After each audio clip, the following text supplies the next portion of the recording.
Hi, Mom. So I got my ticket home from Europe. I get back on June 6th, but it's a really late flight because that was the cheapest, so it gets in at midnight. But don't worry, I'll get a shuttle from the airport so you don't have to pick me up. Like, really seriously, you don't have to. Okay, so love you. See you soon. Bye.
Dear Katie, so much has changed, even just since you've been away. We moved into this house. I'm in a new school, and my big sister being gone for a year doesn't make it any easier. It doesn't feel real, but I'm not gonna let it faze me. I used to tell you everything, and if I can't do it in person, because you're off gallivanting around who knows where, I'll tell it to this journal, just like I was talking to you.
Sam.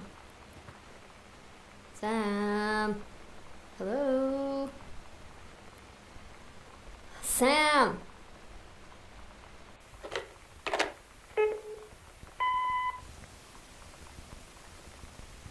Sam, where are you? Really? I need to talk to you. Please be there.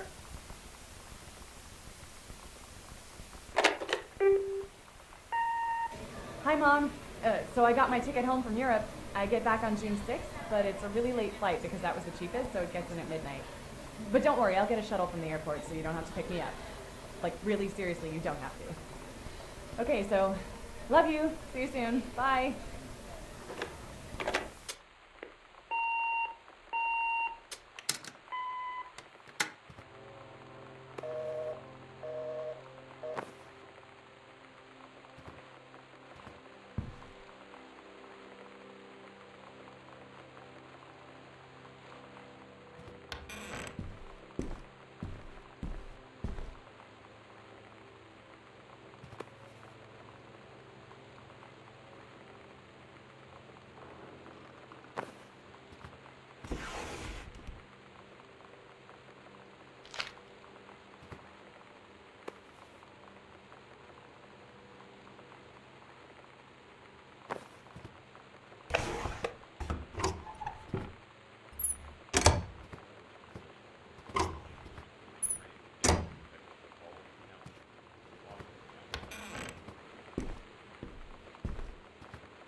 Rain conditions affecting the following counties: Austin County, Boone County, Dawn County, Tacoma County, and Wistaria County.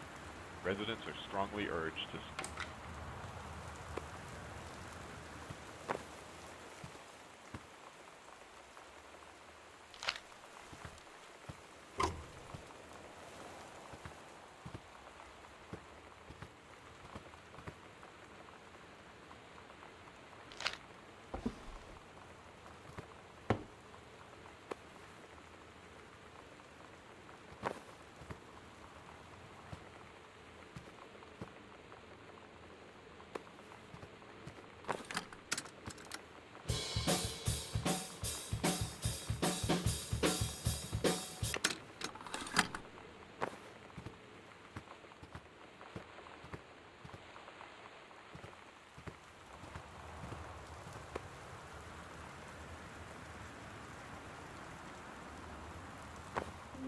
You know that feeling where the first moment you see someone, it's like they have a big gold star around them, and you have to get to know them? Well, there's this girl.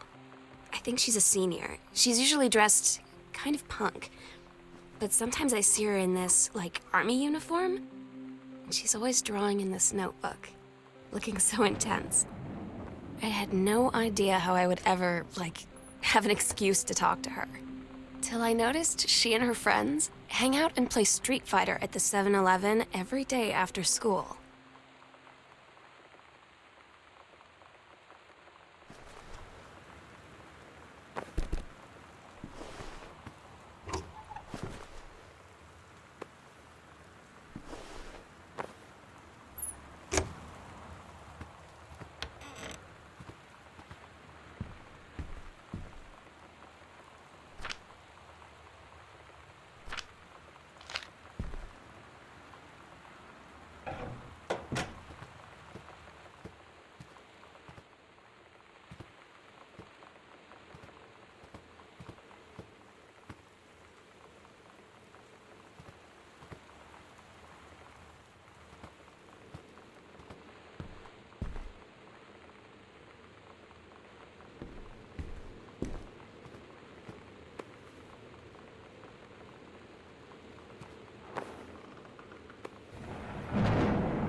When you live in one place your whole life, your next door neighbor is kind of like your default friend.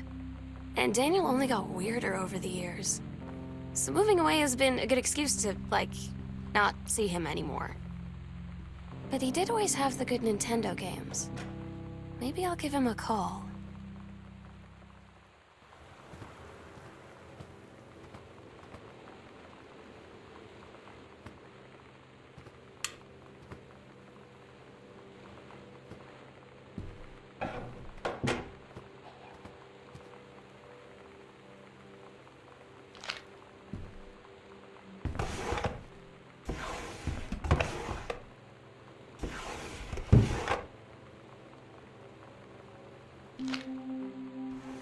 So you know what they say about the best laid plans of mice and men? Yeah, turns out it applies to Street Fighter too. At least I worked up the courage to walk into the 7-Eleven and ask for a turn, but all that practice at home did not exactly translate in the wild. So after I was finished getting my butt kicked, I followed them outside while they smoked. And that was when she asked me if I was that psycho house girl. But then she said she's always really wanted to see the psycho house. Her name is Lonnie. She's coming over tomorrow.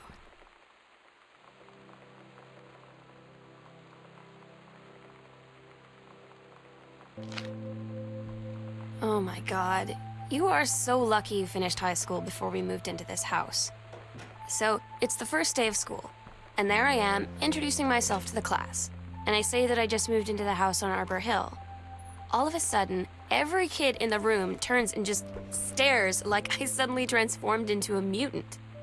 I just stood there, wishing pretty hard for a rewind button. Because now maybe nobody knows my name, but they all know who I am. The Psycho House girl. Great.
It's weird hanging out with girls.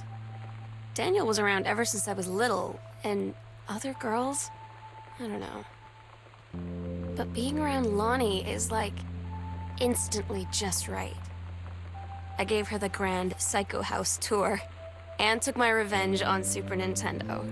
And it was like, I don't know, I finally found someone I feel normal around.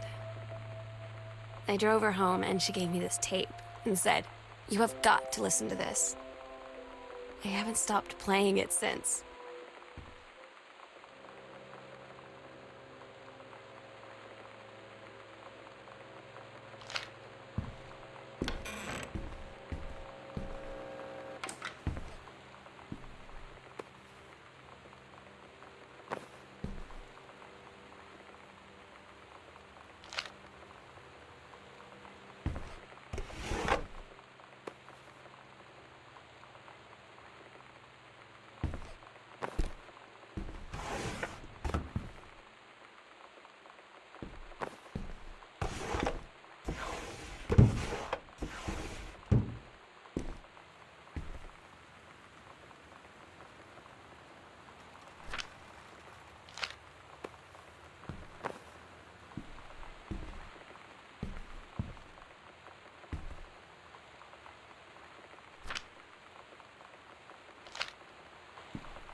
Sometimes you just have to lie to Mom and Dad. Like when Lonnie asked me to see a band with her and stay over at her friend's place in the city after. That's a lie to Mom and Dad's situation. But it was so worth it. The girls on stage were just so loud and real and awesome. And everybody was moving together like one huge tide of sound. Between two songs, Lonnie leaned over and said, "How do you like your first show?" I was so happy. I felt tears starting in my eyes. And then she up and hugged me. I think she could tell.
At Todd's brother's place after the show, there was only a futon to sleep on, so Lonnie and I shared it. The lights went out. I was turned toward her. My eyes started to adjust, and then I could see she was looking at me, too. In the dark, she smiled. My heart was beating so fast. I rolled over. I felt so, I don't know, nervous? After a minute, she put her arm around me and was so close and whispered in my ear, "I really like you." I just nodded my head, and I really hope she could tell. I really hope that she meant what I think she did. I felt like a shook-up can of soda ever since. I hope we have the chance to talk before I explode.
Lonnie brought her hair dye over today.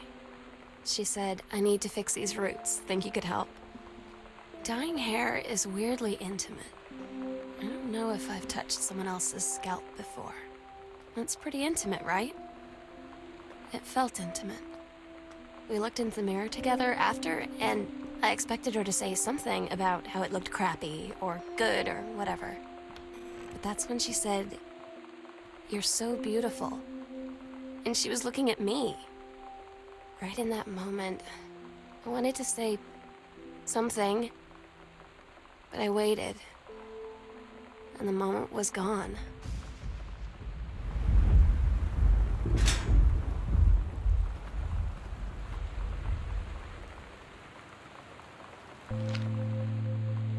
Lonnie came over today, but everything was different.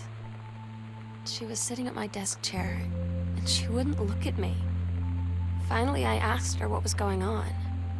She said she felt like she'd done something wrong that night in the city. Like I must think... But I said no, there was nothing wrong. I just wanted to say... But I couldn't find the words. I felt like I was gonna cry, but I wasn't sad. She got up and sat next to me on the bed. I looked at her. Lonnie, do you think you could ever... And that's when she kissed me.